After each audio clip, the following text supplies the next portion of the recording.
আচ্ছা, আপনারা কি বলতে পারবেন আমি কোথায় আছি? ও আচ্ছা, আচ্ছা। আপনারা কিভাবে বলবেন বলেন তো? আপনারা কি গেছেন আমার সাথে বা জানবেন আমি কোথায় গেছি?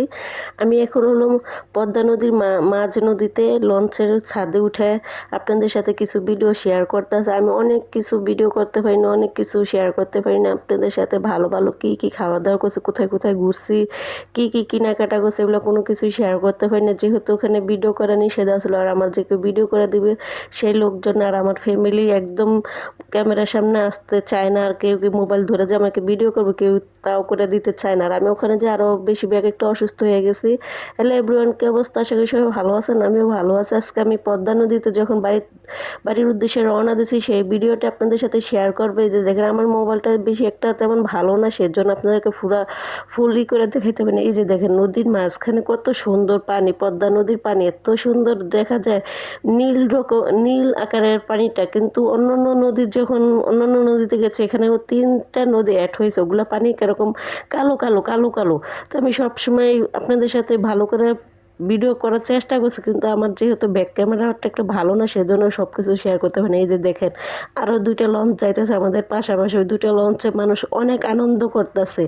আর আমাদের নিচে হলো লঞ্চের নিচে অনেক মানুষ আনন্দ করতেছে। আর আমি যেহেতু ছাদে, সেজন্য আমাদের শেয়ার করতে পারি না, আমি অন্যজনেরটা শেয়ার করতে আসি। আর ওখানে অনেক গ্যাদারিং, অনেক সেজন্য আর আমি ওখানে যাই নাই। এরকম ভিআইপি লোকজন আছে, কে কি মনে করবে না করবে না, আমার না লজ্জা লাগে এগুলো। ঠিক আছে, এগুলো তো অভ্যস্ত না, তো আস্তে আস্তে সব কিছু অভ্যস্ত হয়ে যায়, মানুষ তো ধৈর্যই উঠতে পারে না, তাই না? এই যে দেখেন ছাদের পরিবেশটা কত সুন্দর, সবাই বসে বসে রোদ খাইতেছে, মানে প্রচণ্ড বাতাস, নদীর মাঝখানে তো অনেক বাতাস। যারা যারা লঞ্চে গেছেন, নদীর ধারে কাছে গেছেন, তারাই জানেন, তাই না?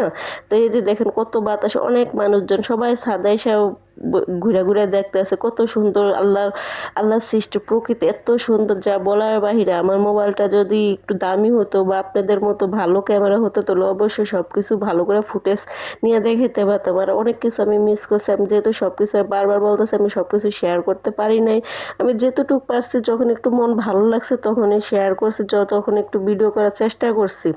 আর যেগুলো যেগুলো ভালো ভালো আসলো সেগুলো করতে পারেন। একটা জিনিস কি জানেন, একটা মজার জিনিস কি হয়েছে, আমরা যখন লঞ্চে উঠছি না, তখন না আমাদেরকে ফিরে ফিরে বিষয় খিচুড়ি খাওয়া হয়েছে। খিচুড়িটা এত মজা, আমি বললাম খিচুড়ি তেমন একটা পছন্দ করি না, তারপরও আমার আপু বলতেছে খা খা, কি করবে এখন, যেহেতু দিছে, না খেলে এরা মন খারাপ করবে, তখন একটু খাইছে। এই যে দেখেন এগুলো হলো আমার পরিবার, সবাই নিচে বসে বসে রোদ খাইতেছে আর ঘুরতেছে দেখতেছে। তা আমিও তাদের সাথে একটু শেয়ার করলাম। আমার মন ভালো নাই, শরীর ভালো নাই, তারপর আর আমার গলার বয়স শুনে বুঝতে পারতেছেন আমি কতটা অসুস্থ। তো এগুলো ভিডিও আমার আগের করা আছে, এগুলো ছাড়তে পারি নাই, সেজন্য এখন একটু ছাড়ার চেষ্টা করতেছে। আজকে ভিডিওটা এই পর্যন্তই, আল্লাহ হাফেজ।